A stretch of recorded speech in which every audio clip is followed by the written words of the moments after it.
말씀은 고린도전서 2장 말씀입니다. 신약성경 265쪽 고린도전서 2장 1절부터 5절까지 저와 성도님들이 다 같이 한 목소리로 이렇게 읽도록 하겠습니다. 형제들아, 내가 너희에게 나아갈 하나님의 증거를 전할 때에 말과 지혜의 아름다운 것으로 아니하였나니 내가 너희 중에서 예수 그리스도와 그가 십자가에 못 박히신 것 예외에는 아무것도 알지 아니하기로 작정하였습니다. 내가 너희 가운데 거할 때에 약하고 두려워하고 심히 떨었노라. 내 말과 내 전도함이 설득력 있는 지혜의 말로 하지 아니하고 다만 성령의 나타나심과 능력으로 하여 너희의 믿음이 사람의 지혜에 있지 아니하고 다만 하나님의 능력에 있게 하려 하였노라. 아멘. 환영하고 축복합니다. 저기 유아실에서 손을 흔들어서 저에게 인사를 했는데요. 저기 상당수 성도님들이 가 계십니다. 아이들과 함께 계시고 모니터링이 되고 있고요. 또 제 목소리도 잘 들리고 있습니다. 잘 들리고 있으면 손을 흔들어 주세요. 네, 잘 들리고 있다고 합니다. 지금 온라인 상으로 예배드리고 있는 성도님들도 많이 계신데요. 그분들에게도 축복의 인사를 드립니다. 네, 감사합니다. 제가 초등학교 6학년 때 저랑 친했던 친구, 이름이 가수 이름하고 똑같아요. 임창재라고 하는 친구가 있었는데 그 친구 근성은 좀 잘 살았는데 우리 집에 오고 싶어가지고 계속 저를 졸랐어요. 너희 집에 가고 싶다고. 근데 저희 집은, 저는 희경초등학교에 있고 저희 집은 이쪽에 중랑천 쪽에 있었어요. 거리가 굉장히 멀죠. 옛날에는 초등학교가 많지 않아가지고 그래서 제가 계속 거절했는데 어느 날은 인석이 내 뒤를 졸졸 따라오고 미행을 하는 거예요. 그래서 제가 근석보다 달리기가 빠르니까 끝내는 도망가다시피 해서 물리쳤던 기억이 납니다. 친구 녀석이 집에 좀 오겠다는데 왜 제가 거절을 했을까요? 집이 너무 가난하고 초라해서 보여주고 싶지 않았던 것이죠. 아무리 친해도 자기 집이 낡고 초라하면 아무리 친해도 어린 마음에 우리 집에 데리고 오고 싶지 않았죠. 혹시 우리 교회 성도님들도 그런 마음이 있었는지 저는 좀 그런 생각을 해보기도 합니다. 우리 성도님들이 우리 교회가 너무 낡고 초라해서 차마 다른 분들을 우리 교회에 오라고 말하기가 힘들지는 않았는지 그런 생각을 해봤습니다. 참 그렇다면 교회 목사로서 참 마음이 짠하다 하는 생각이 들었는데요.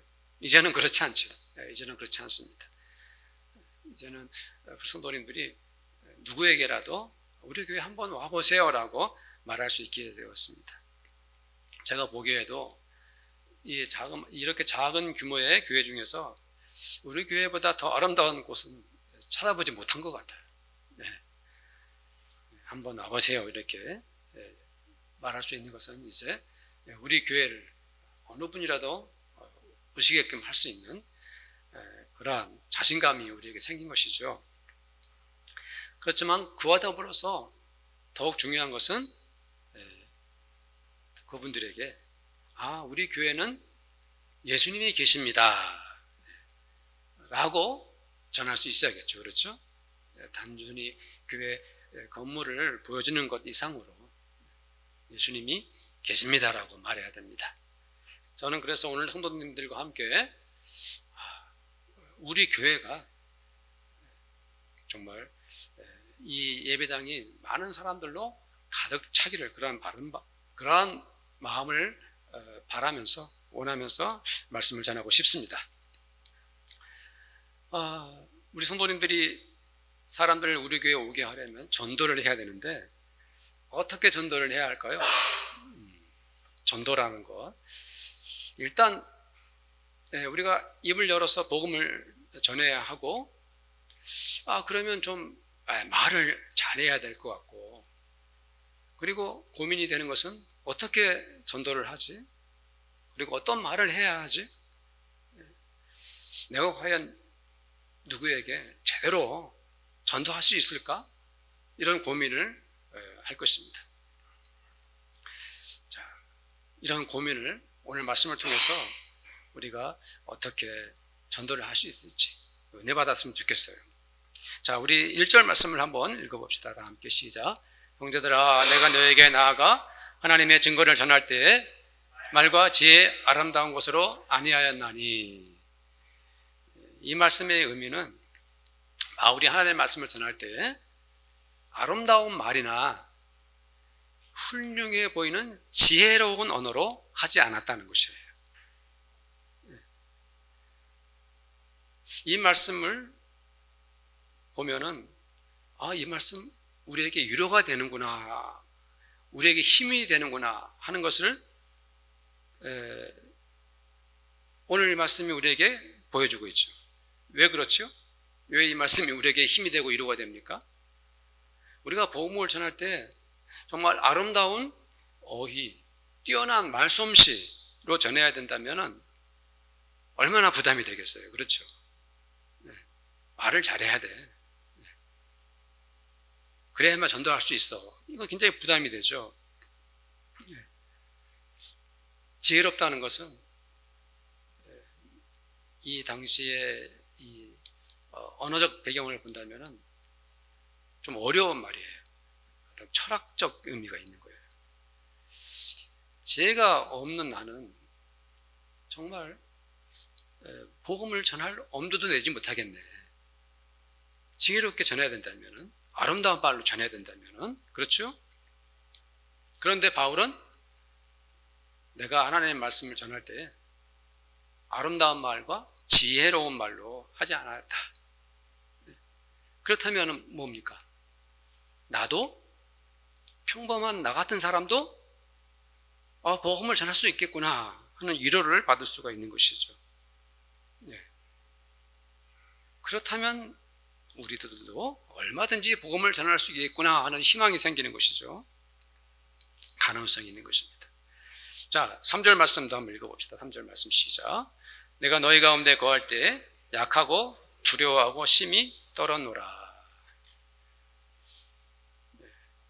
이 말씀을 보면 바울이 참 바울답지 않다 라는 생각이 들지요.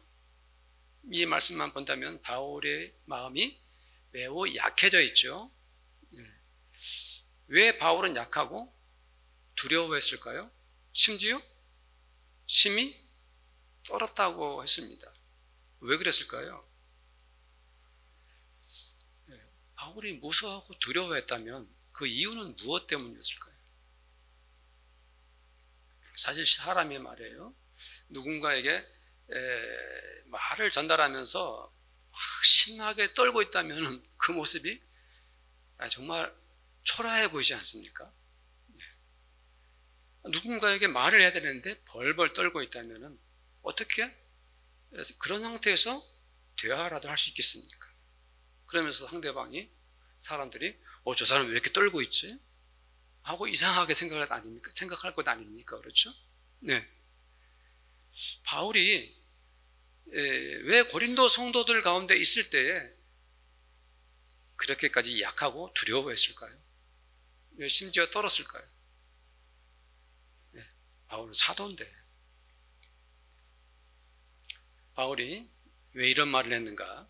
그것은 이제 바울과 고린도 교회의 관계에서 그 이유를 찾아내야 합니다. 이 바울이 이렇게 말하는 것은 바울이 고린도 성도들 앞에만 서면 주눅이 들고 또 약해졌다는 것입니다. 심지어 바울은 고린도 교회 성도들만 보면 두려웠고 심지어 심하게 떨었어요. 일종의 트라우마 비슷한 거였던 것 같아요. 잠깐 다른 예를 들어보겠어요. 요즘에는 이제 그런 사람들이 거의 없지만 옛날에는요, 말을 잘 못하고 조금은 더듬거나 우물쭈물 하는데도 사람들의 마음을 움직이는 사람들이 있었어요. 말은 잘 못하지만 사람들이 그 사람의 말의 그 진정성, 그 마음의 속에 있는 것, 그 안에 숨겨진 내적인 능력, 그렇죠. 그 사람이 가지고 있는 지식의 깊이, 이런 것들을 알기 때문에 그 어눌한 말씨에도 어눌한 말씨를 가지고 있음에도 불구하고 사람들은 오히려 감동을 받는 것이죠. 심지어 옛날 목사님들 중에는 그런 분들이 계셨어요. 설교를 이렇게 어눌하게 이렇게 좀 더듬더듬 하시는데 다들 은혜를 받아요. 그러나 요즘에는 그런 분들이 거의 없습니다. 목사들 중에서도 설교를 더듬더듬 잘 못하거나 어눌하게 하면은 또 강연을 하는 사람이 많은 대중 앞에서 이렇게 말을 잘못하고 더듬거리고 우물쭈물거리면 사람들이 금방 지루함을 느끼게 되는 것이죠. 사람들이 그 말을 전달하는 과정에서 그렇게 하면은 마음이 답답해지고요. 당장 이제 그 강연이 끝나고 나면 사람들이 댓글을 막 올릴 것입니다. 우리를 뭘로 알고 이런 사람들을 강사로 세웠느냐고 비난하고 비웃게 될 것입니다. 요즘엔 이제 그렇게 되었죠. 바울이 바로 그런 사람이었어요. 바울은 사실 글도 잘 쓰고 편지에도 힘이 실려 있었어요. 그가 가지고 있는 지식의 깊이가 아주 깊었어요. 그런데도 만나서 말을 해보면 직접 자기 입으로 하는 그 설교를 들어보면 고린도 성도들의 마음에 들지 않았어요. 성에 차지 않았어요. 고린도 성도들이 원했던 설교는 유창하고 힘이 있어야 했어요. 사람들을 감동시키는 언변가가 가지고 있는 그 메시지를 듣고 싶었어요. 고린도 교회나 그 당시에 그 그리스 지역의 곳에는 도시마다 유명한 철학자들이, 웅변가들이 많았어요. 그래서 그 사람들은 뛰어난 하술로 사람들을 감동시킨 것이죠. 그런 것에 익숙한 고린도 성도들은 바울이 성에 차지 않았던 것이죠. 바울은 그 정도가 안 되었습니다. 그래서 바울이 왜 그랬을까? 저 혼자 생각해 봤는데 이건 상상력입니다. 아마도 바울이 혀가 짧거나, 저도 혀가 짧거든요. 저는 제사장 발음을 잘 못합니다. 제사장 천천히 해야 되는데 빨리 안 돼요. 제사장. 거기다가 대자를 붙으면 더 안 돼요. 대제사장. 혀가 짧아가지고 더듬거나 목소리가 작거나 발음이 정확하지 않았을지 모릅니다. 잘 몰라요. 알 수 없는데, 그래서 고린도 성도들이 일부가 그런 바울을 비웃었고요, 심지어 비난했습니다. 그러나 고린도 교회 성도들은 어떤 착각을 하고 있습니까? 그 착각도 큰 착각을 하고 있는 것입니다. 그것은 그들이 예수 복음마저도 철학적 언어나 화려한 언변을 통해서, 그리고 누구나 알 수 없는 탁월한 그런 지혜로 듣고 싶어 했던 것이죠. 그들은 예수 복음 그 자체, 순수하고 자명한 예수 그 자신을 알기보다도 그 전달하는 과정에서 생겨나는 철학적인 화려한 언어로 설교를 듣고 싶었고 메시지를 듣고 싶어 했던 것입니다. 그래서 바울은 고린도 성도들 앞에서 서면은 약해지고 두렵고 심지어 이렇게 떨기도 했던 것입니다.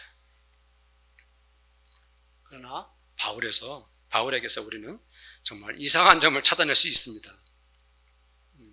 그게 무엇일까요? 바울이 그토록 약하고 무서워하고 심각하게 벌벌 떨던 것들이 순식간에 사라지고 말았다는 것입니다. 바울은 아름다운 말이나 지혜로운 언어로 복음을 전하지 않았는데도 놀랍게도 복음을 전할 때에는 오히려 더욱 담대해졌다는 것입니다. 어떻게 그것이 가능했을까요? 2절 말씀을 봅시다. 2절 말씀 함께 읽겠습니다. 시작. 내가 너희 중에서 예수 그리스도와 그와 십자가에 못 박이신 것 외에는 아무것도 알지 아니하기로 작정하였습니다. 바울은 예수 그리스도를 말할 때는 그 모든 두려움이 한꺼번에 사라졌습니다.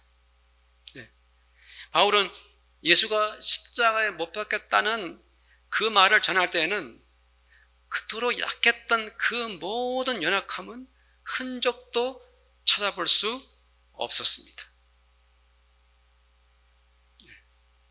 제가 그냥 예를 한번 들어보겠습니다. 어떤 일자무식 남자가 자기 어머니를 죽였다는 살인 누명을 쓰고 재판을 받게 되었습니다. 그래서 이 아들이 검사나 변호사 앞에 서면 말도 못하고 연약한 모습으로 두려워하고 날마다 벌벌 떨고 있습니다. 어머니를 죽였다는 누명을 쓰고 피고인석에 앉았습니다. 그리고 질문을 합니다.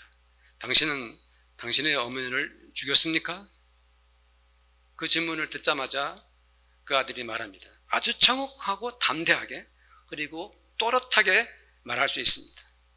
그동안 무서워하고 어눌하게 말도 못했던 사람이 어머니를 죽이지 않았다고 말할 때에는 아주 정확하고 분명하고 또렷하게 말할 수 있는 것이죠. 나는 어머니를 죽이지 않았습니다. 나는 어머니를 사랑하고 어머니도 나를 사랑하셨습니다. 이렇게 모든 진실을 말할 수 있는 것입니다. 아주 힘있고 담대하게 조금도 두려움 없이 말입니다. 바울도 마찬가지였습니다.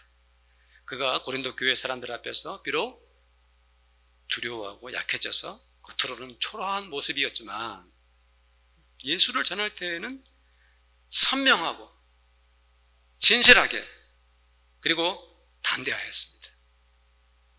바울이 예수를 전할 때 그리고 예수가 십자가에 못 박혔다는 것을 전할 때에는 아름다운 말이 필요하지 않았습니다. 사람들을 깜짝 놀라게 할 만한 지혜롭고 철학적 언어도 의미가 없었습니다. 성도님들, 이 말씀을 보십시오. 내 말과 내 전도함이 설득력 있는 지혜의 말로 하지 아니하고 바울이 그랬습니다. 바울은 누군가를 설득하면서 복음을 전하지 않았습니다. 바울은 누군가에게 감동을 줄 만한 지혜로운 말로 전도하지 않았습니다. 성도님들, 바울이 이렇게 말한 것에 대해서 어떻게 생각을 합니까? 요즘 시대는 누군가를 설득한다는 것이 참 중요한 것이 되었습니다. 드라마나 영화도요, 아무리 화려한 장면을 멋있게 막 보여줘도 그 내용에 감동을 주지 못하거나 전개되는 과정에서 청중들을 설득할 수 있는 개연성이 없으면 사람들은 등을 돌리고 마는 것이죠. 어떤 사람이 강의를 하는데 그 내용으로 사람의 마음을 설득할 수 없으면 누가 그것을 수용하겠습니까? 말 하나하나에 사람의 생각을 움직일 수 있는 지혜가 있어야 사람들은 그 강연을 듣고 박수를 치는 것이죠. 그렇기 때문에 이러한 시대에 우리가 살고 있기 때문에 전도를 할 때에도 지혜로운 언어가 있어야 할 것 같고, 전도를 하면서 사람들을 설득시킬 만한 논리적이고 합리적인 말을 해야 할 것 같은 생각이 들 것입니다. 즉 누군가에게 전도할 때 말 잘하고 그 사람을 설득시킬 수 있다면, 그러면 그 복음이 그 사람의 마음을 움직일 것이라고 우리가 생각을 하게 되는 것이죠.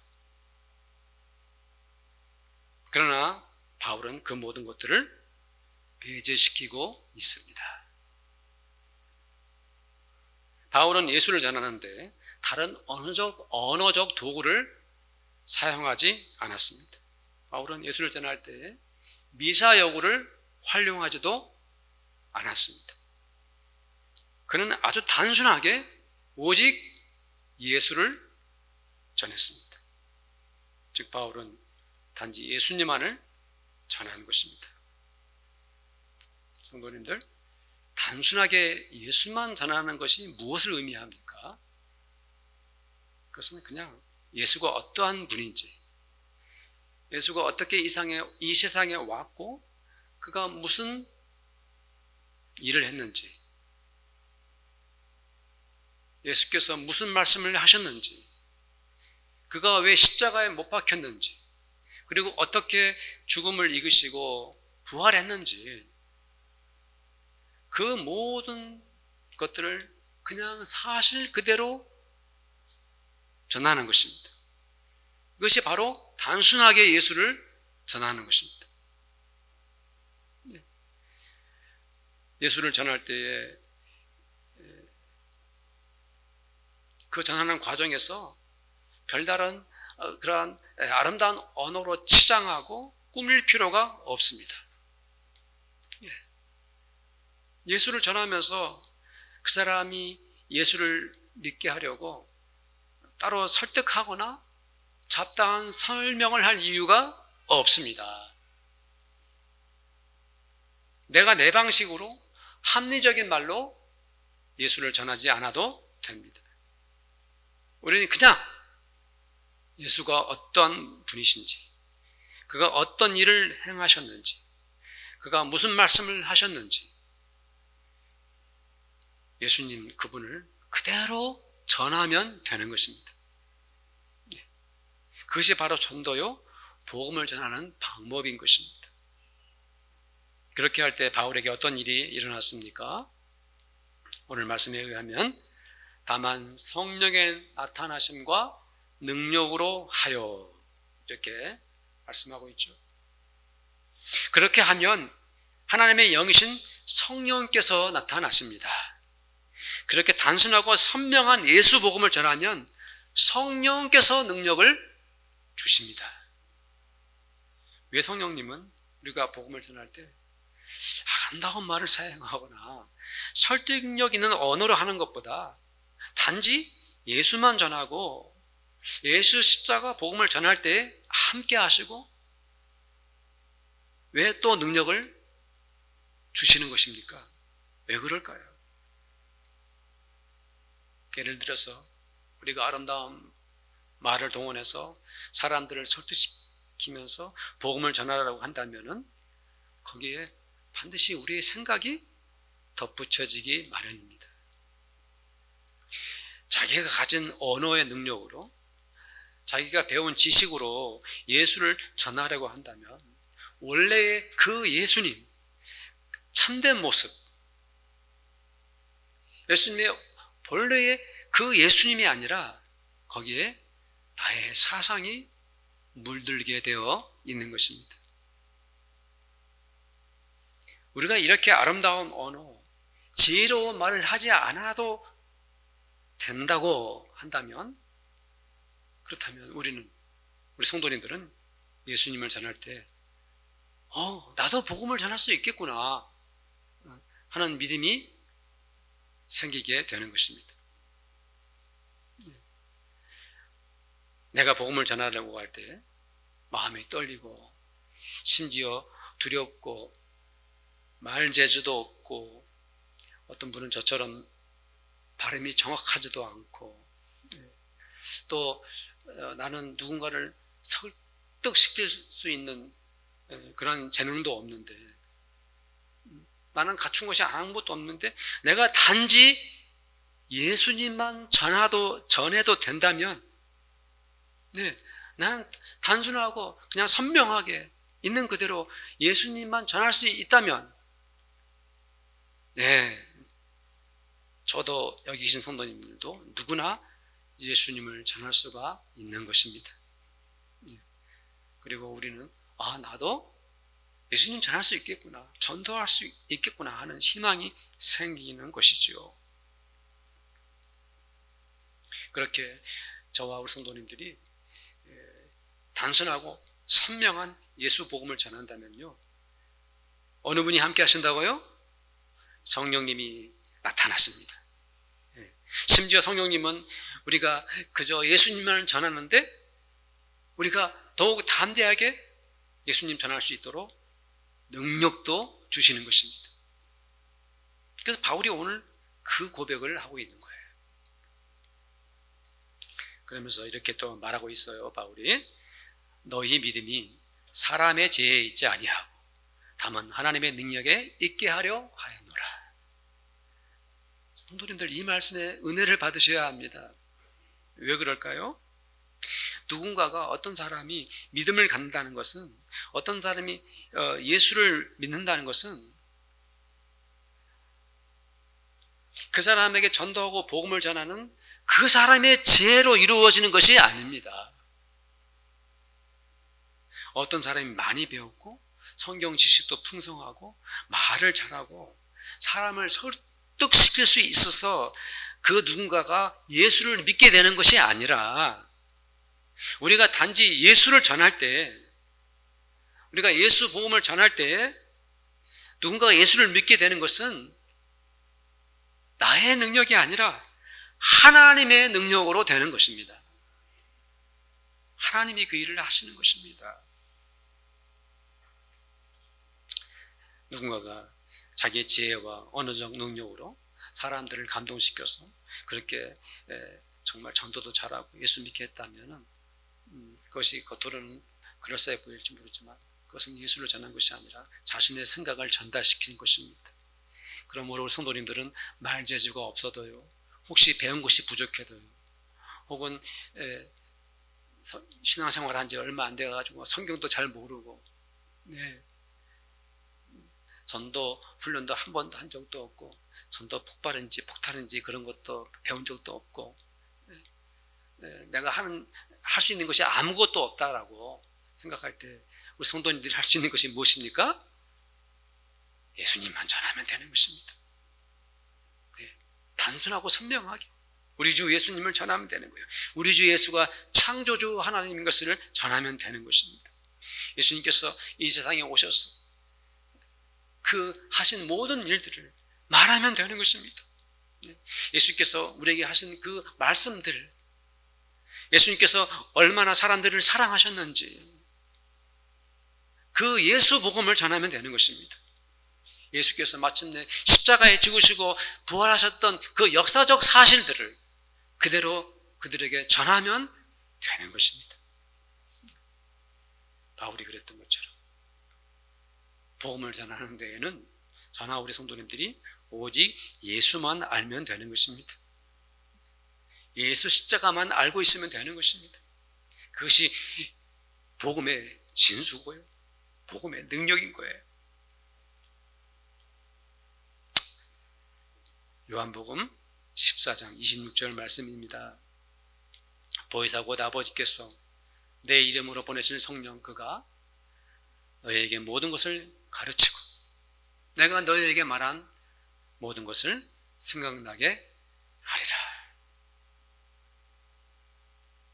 우리가 복음을 전하면, 예수 전하면 그 전도하는 현장에서 성령께서 함께 하시고 성령께서 능력도 주시고 성령께서 그 한 사람을 구원시키기 위해서 지금도 말할 수 없는 탄식으로 우리를 위해 기도한다는 것을 믿으시기를 축복합니다. 성도님들, 우리 교회에 오시면요, 예수 믿는 기쁨과 은혜가 충만해야 됩니다. 그래서 교회에 오시면 예수님의 은혜로, 예수님의 사랑으로 충만하고 하나님의 사랑으로 넘쳐나야 합니다. 그래서 성도님들이 예수 믿는 기쁨 때문에, 예수 믿는 것이 좋았어, 예수님이 좋았어, 예수님 때문에 내가 예수님 전합니다, 이것이 전도예요. 저는 우리 교회가, 이 성전이 예수 믿는 사람들로 가득 차고 넘치게 될 줄로 믿습니다. 성도님들이 복음을 전하고 예수 전하는 거룩한 증거자가 되기를 축복합니다. 이 시간에 우리 합심해서 한번 기도하기를 원합니다. 기도할 때 하나님, 저는 아무것도 없고 부족하고 어떠한 능력도 없지만 오직 예수님만 전하기를 원합니다라고 우리 함께 한번 기도하겠습니다. 하나님 아버지, 정말 우리가 특별한 훈련이 필요한 것이 아니었습니다. 우리가 많은 그런 언변이 요구되는 것도 아니었습니다. 많은 경험이 있어야 되는 것도 아니었습니다. 우리가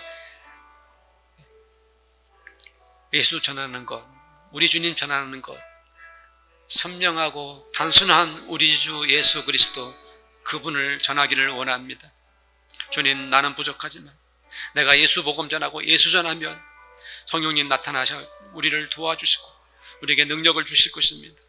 주님, 우리 교회가 무엇 때문에 이 성전을 아름답게 이렇게 새롭게 하나님 앞에 세웠습니까?